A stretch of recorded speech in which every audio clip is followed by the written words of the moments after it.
Hi, everyone. Welcome to the WoW History channel, where each week I bring you an historical item that will make you say wow, or perhaps rethink the things that you learned in school. Today's focus is going to be on the New York City draft riots of 1863, which were extremely destructive and damaging. They're very similar to the riots and protests that are happening today in American cities like Portland, Oregon, Seattle, Washington, and Kenosha, Wisconsin. You'll see many similarities when we discuss the New York City draft riots that are happening today. You'll see similar tactics, similar politics, similar motivations, and really history is repeating itself.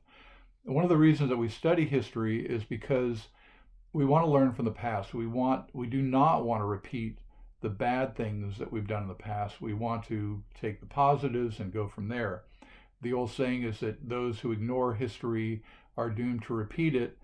Is true. It's true. And so it's important that we learn history so that we can become better people because of it. The reason I'm talking about the New York City draft riots today is because I initially wanted to focus on commutation money, which were the receipts that were given to people who bought their way out of the draft in 1863. The first federal draft was during the Civil War, and partly because it was a new thing, they set up a few opportunities that allowed people to avoid service.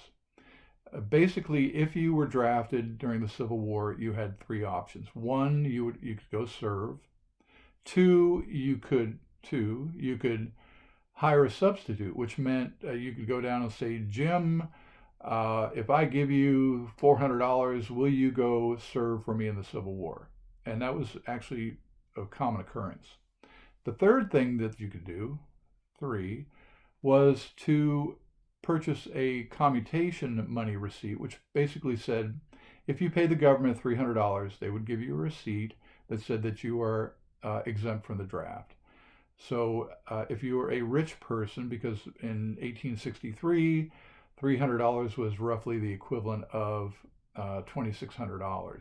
So obviously, poor people were not able to take advantage of the commutation program. And that engendered a lot of anger and unrest among the people who felt like, hey, we have no option. We have to go. We can't do anything else but go. And generally, if you went in the Civil War and you were wounded, it was a bad thing because there was no antiseptics. The If you look at the medical kits of the doctors during the Civil War, one of their primary instruments was a bone saw, which was used for amputating injured limbs. Chances of dying from being a soldier in the Civil War were fairly high. The few wow moments that hit me about this New York City draft riot start with the federal draft itself.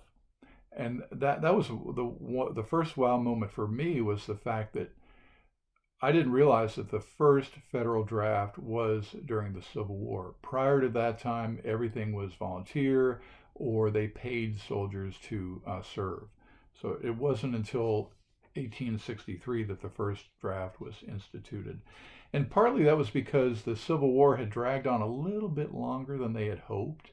They thought it was going to be a 6-month war, and by 1863 it had dragged on for a couple years, and they were having a hard time getting men to serve. If they were relying on volunteers, they basically had war fatigue. They just weren't going to serve anymore. So the government instituted this draft to obtain soldiers. The way that the draft worked was they set up these provost marshals, were just essentially bureaucrats that would go into towns and they would have eligible men register for the draft. They would put their name on a list. From that list, they would create little ballots. Each ballot had the soldier's name on it, and they would put it in a big bin, a big wheel, and they would have a lottery. And generally, they would have some venerable old man in town reach in, grab the ballots out, and from that, they would establish a list of draftees. I don't know the exact percentages, but just because you were in the bin, you might have a 50% chance of being drawn. I've seen records of towns where they had 150 people in the bin and only 34 got selected because that's all they needed. Each city and state had a quota that they had to meet. They had a certain number of people that they had to send to the war. So this is how the process worked to get these men. I mentioned the commutation money. If you were drawn, if your name was drawn, this is when you had the option to either hire a substitute or pay the commutation money. And then finally, the riots. In New York City in early 1863, that was their first draft. The first day in Manhattan, the draft went off fairly peaceably. The next day, the riots started. And this was basically working class people, most of them immigrants, who just went on a rampage because they did not want to serve in the war. The riot devolved into a race riot, and hundreds of black people were killed. It's just a black stain on American history. I'm going to go into that in detail. To learn more about the New York City draft riots, there are several books. This is a good one here, The New York City Draft Riots by Ivor Bernstein.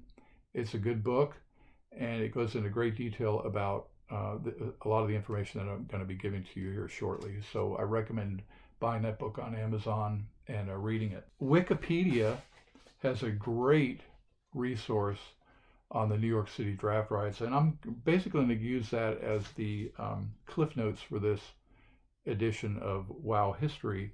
And we're going to go through it, and I'll pick up some of the salient points that are of great interest. The New York City draft riots took place between July 13th and 16th in 1863. The riots, as you will discover, according to Wikipedia, remain the largest civil and most racially charged urban disturbance in American history. That's quite a description. It's one of the effects of the New York City draft riots, and this was a wow moment for me, was that the militias in New York, which normally help maintain order, had all been sent to Gettysburg to fight in the Battle of Gettysburg. So as soon as these draft riots started, President Lincoln pulled the militias from the Gettysburg aftermath and brought them back to New York to quell the riots. And there are people that say that had that not happened, that if the militias had been able to stay in Gettysburg or in that area, that they would have been able to pursue the Confederates back into the South, and maybe the outcome of the war could have been hastened. We'll just never know, because they weren't available, and that was approximately 15,000 men, they estimate, that had to be recalled to New York to quell the riots. So that was a wow moment for me. In order to understand the context of the New York City draft riots, you have to look at what was happening in New York in the 1850s and 1860s. This was a time when there was a lot of immigration to New York City, especially among the Irish. And the Irish came in. They were essentially poor. They left iron because of the potato famines. And a lot of them were indentured servants. A lot of them just were working menial jobs. The society did not really accept them or like them. There was a lot of anti-immigrant sentiment. So they were already at the bottom of the totem pole, so to speak. In New York City, there were a lot of Southern sympathizers, and this had a lot to do with the economy of New York at the time. All the textile industries were in the Northeast and in New York, and so they relied heavily upon the Southern plantations to supply them cotton. So there were a lot of people in New York who wanted the war to end. They were sympathetic with the Southern cause. Another aspect of the New York City draft riots was the fact that the Democrats were in control in the New York City government. That would be Tammany Hall and Boss Tweed. That's a subject for another Wow History episode. But the Democrats and the Tammany Hall were very interested in recruiting the new immigrants, the Irish immigrants, because they believed that they would vote Democratic. As the Tammany Hall created new citizens, those new citizens became subject to the draft. Draft riots had already taken place in other cities such as Buffalo and New York, where people were rejecting the fact that they were being coerced into providing their best and brightest young men to go serve in the war. Again, this was the very first time that this draft had been instituted, so there was a lot of pushback to it. The first drawing in Manhattan took place on July 11th, 1863, and went without a hitch. The second drawing on July 13th was 10 days after the Union victory at Gettysburg, and this was met with the first rioting. 500 members of the a volunteer fire company attacked the building where the provost marshal was conducting the draft and essentially destroyed it. They put the building on fire and tore it up, and they prevented people from coming to protect the building. And if there were stories of them killing the horses that pulled the streetcars and just creating general mayhem around this building. Again, the New York State's militia had been sent to Gettysburg, and so the Metropolitan Police Department was really underhanded, and they weren't prepared to take care of a riot of this size. So the politicians recalled these militias, but it would be a while before they arrived. There wasn't a plane that you could fly from Gettysburg to New York City. So all of a sudden, this riot devolved into a race riot, and there was a building called the Colored Orphan Asylum on 43rd Street and Fifth Avenue, and this was a charity work that had been established by white people, and it was full of children. There were 233 children, and the building was attacked. It was looted of its food and supplies and then set on fire. And the police had just enough time to allow the children to escape. Otherwise, it would have been a horrific death toll. The rioting went so far as to attack even white people who were supportive of the blacks. They tell the story of Ann Derrickson and Ann Martin, who were two white women who were married to black men, and they were called amalgamationists. In other words, they're joining the two races. They were attacked, and they also attacked Mary Burke, who was a white woman who catered as a lady of the night, so to speak, to black men. Anyone black, anyone associated with black, an ally of the blacks, was attacked. On Tuesday, the governor of New York, Horatio Seymour, spoke at City Hall, and he basically proclaimed the draft act to be unconstitutional, which helped calm things, but not quite. What really helped stop the riots was the announcement by the assistant provost marshal that the draft had been postponed. So because of that, a lot of people stayed home and didn't come out and riot. And by this time also some of the militia were returning, and they helped to restore order. Estimates of the death toll of the New York City draft riots ranges from 118 people all the way up to 2,000 people. Estimates of wounded comes to a high of about 8,000. In all, 11 black men were hanged over 5 days. And this, among the murdered blacks, was a 7-year-old nephew of a person who had actually fought in the Civil War.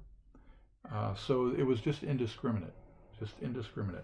Total property damage was estimated to be about the equivalent of $16.5 to $18 million today.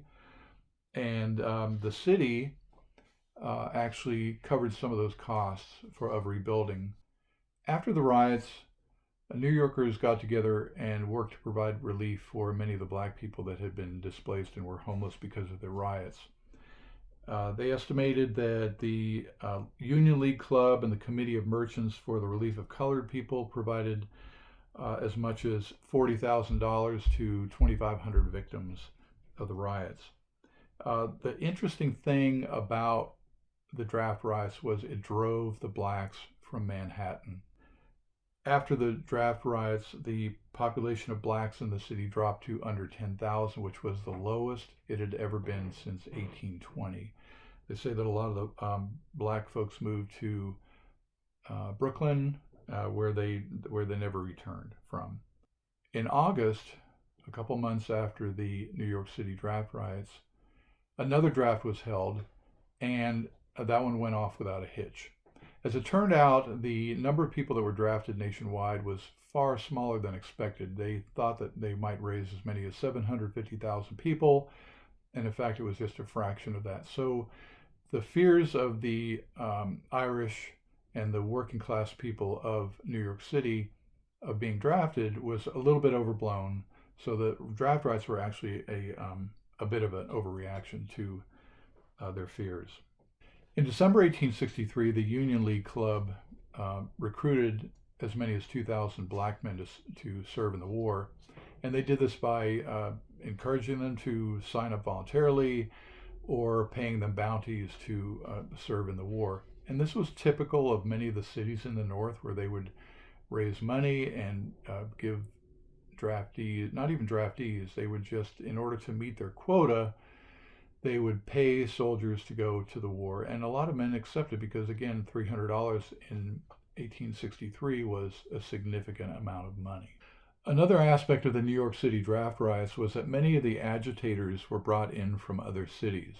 This would have been done by Southern sympathizers who wanted to create mayhem so that the draft would be ended either federally or in New York City. So this is similar to some of the accusations we see today where some of the people that are rioting and looting and pillaging are not from the town. They're brought in either as paid agitators or just as people who just want to create trouble, and they come in from other places. There are many similarities between the New York City draft riots and what is going on today. A lot of the same politics, same racial undertones and overtones. The fact that we have agitators coming in from outside places to create trouble. It just seems that we have not learned our lesson. And one of the reasons, as I stated earlier, for these podcasts is to teach you about history that you probably did not learn in school so that you can have a better understanding of what's going on in the world and maybe help to prevent it. Certainly to help to understand it. If you enjoy this channel, please subscribe, hit the like button, and leave a comment below. If you're interested in a particular topic, I would love to hear about it. I'm going to continue to go down every rabbit hole I find and come up with new and exciting subjects that you can learn about. But I would love to hear from you to find out what you're interested in, because that's really what I'm here for. I'm here to not to preach, but to teach and to help you get a better understanding of your own history so that you can repeat the good and not repeat the bad. Thanks again, and see you next week.